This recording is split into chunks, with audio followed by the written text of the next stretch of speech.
Hi Sagittarius, and welcome to your weekly love tarot readings. We are going to take a look at the messages that are coming in for you here in relation to love and romance. As always guys, these readings are general, so please be mindful of that throughout the spread. If you are interested in personalized tarot reading with me, please feel free to inquire. I'm going to list all the information that you will need just below the video here in the show more section.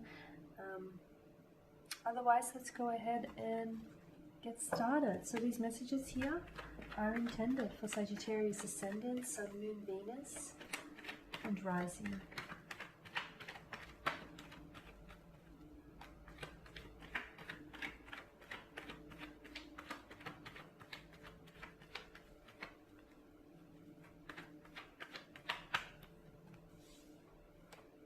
I've got the Devil, the Four of Pentacles, the Four of Wands here, the High Priestess, the Two of Pentacles,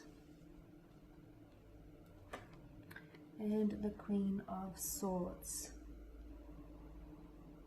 Okay, so with the Devil, this is the Devil in combination with the Four of Pentacles, this is a very strong attachment here, Sagittarius. It almost feels slightly unhealthy as well. It could be like a codependent kind of energy, or it could be that you're forming a very strong attachment towards someone.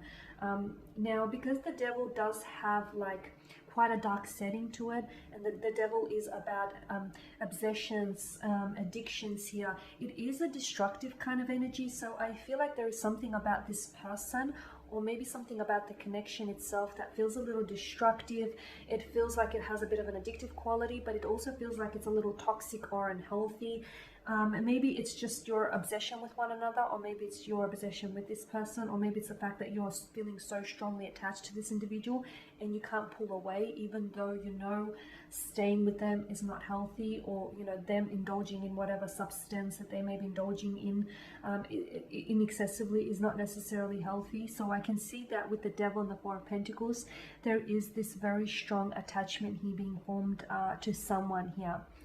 It almost feels as though the Devil doesn't do love, he does lust. So I don't know that you're in love with this individual. You may be, or you may think it's love, but notice how with the Four of Pentacles, notice how the pentacle there is placed in front of his heart. I feel like this is someone whom you're either a little bit closed off to this person. So I don't know that this person is truly familiar with your inner, like with your inner soul. I don't know that this person is truly familiar with your heart, or I don't know that this person knows the way to your heart, is what I'm seeing. I just feel like maybe you think it's love, because love and lust feel very similar.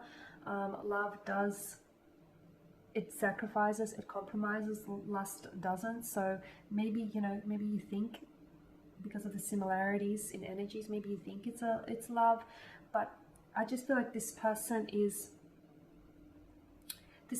feels like they may be like an emotional vampire on you, like they're taking a lot of your energy here, but you can't pull away here. You can't pull away, you can't walk away, you can't end things from this person. For some of you with the Four of Wands, maybe it's because some of you are married. Maybe this is a wife, a husband. Maybe some of you are engaged or have long-term views for this connection. It's not healthy. It's not healthy because the Two of Pentacles indicates that there's this pattern, okay? There's this inconsistencies, or there's this pattern to your connection which is very unhealthy, and it's almost like the Devil and the Two of Pentacles, it's a frivolous type of energy. So I don't know that this person can offer you serious commitment. And I don't know even if you potentially, if this person is showing you their true colors now, and if this is someone whom you're potentially going to, get married and settle down with, what do you think is going to happen then? Do you think that just, your fairy godmother is going to fly in and it's just going to change things? If this person is showing you who they are now, believe them. And if this person keeps promising you, because I'm seeing patterns, I'm seeing inconsistencies in behaviors, and I'm seeing inconsistencies in what they say and they do, and if someone says something and their actions don't support what they say, they're just blowing hot air. Okay, so people say a lot, talk is cheap. Make sure you watch for what they do. So, and if they're not consistent with you know, with what they say and what they do, then I feel like that's a big red flag that you might potentially be overlooking. So I get it, Sagittarius, that there is a very strong attachment, but I feel like it's coming at a cost. It's coming at the, you know, it's at the expense of your health, of your general well-being, of your you know, your self-esteem here. Because staying in such a connection is damaging. It's damaging to your self-esteem. It's damaging to your inner health and well-being here. You've got the High Priestess, and the High Priestess does govern intuition. So for a lot of you, you know, you do feel as though this person isn't right for you, or you feel as though this may not necessarily have the happy ending that you want or deserve. You feel as though maybe this person is someone who keeps promising you and doesn't deliver, and it's like you no longer believe them, or you feel as though you feel maybe an obligation to stay in a relationship. Maybe you feel sorry for them on some level. Maybe you feel as though you're the one that, you know, can rescue this person. It's not your job. It's not your job to rescue anyone, okay? This, first and foremost, this person must want to be rescued, and secondly, they have to rescue themselves. It's not your job to go around, you know, and rescuing people. People need to rescue themselves, and they need to first and foremost admit to themselves that they want to be rescued. So I feel like you're being very hopeful, and I feel like you're wanting for this to work, and there's a lot of belief, a lot of faith that you're placing in them. But I just don't know that this person, I don't know that you're being too hopeful here, because I don't know that this person can change. I mean, people can change, they can, but they must want to be able to change. They must want to invite change. And with the Two of Pentacles, I feel like they're either, if this person is addicted to, like, for instance, you know, maybe drugs or excessive drinking or gambling or whatever it is, or just, you know, constant partying, or, you know, different men or women all the time, if they have these, you know, sexual addictions or whatever it is, if this person is addicted, addictions can be very, very hard, and, you know, being in a relationship with an addict can prove very challenging.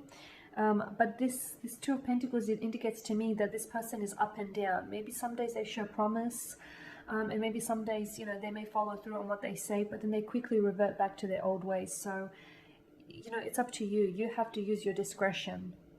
You know, this, because I see that this person is not treating something seriously. Either they're not taking their addiction seriously, they don't think it's that bad, they don't think it's an addiction, or they don't think it's causing a hindrance to the connection here.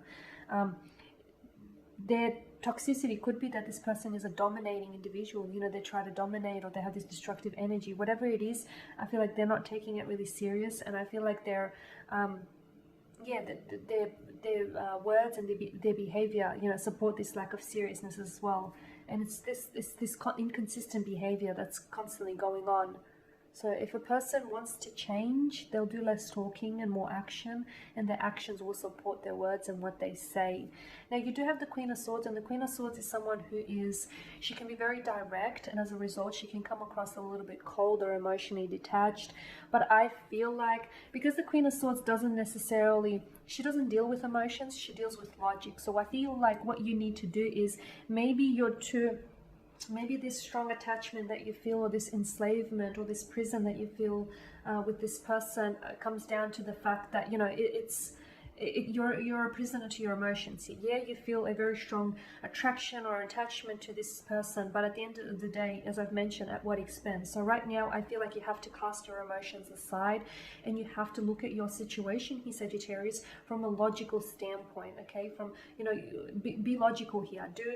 Take a step back and evaluate your situation logically here, because emotions, because I feel like you've been looking at this emotionally for quite some time, and it hasn't gotten you very far. And sometimes emotions can be misleading, right? So I feel like the Queen of Swords here is urging you to take a very logical standpoint. Look at things logically here, okay? And there you have it. Thank you guys for watching and listening. Please show your support by subscribing to this channel, by liking, commenting, perhaps even sharing.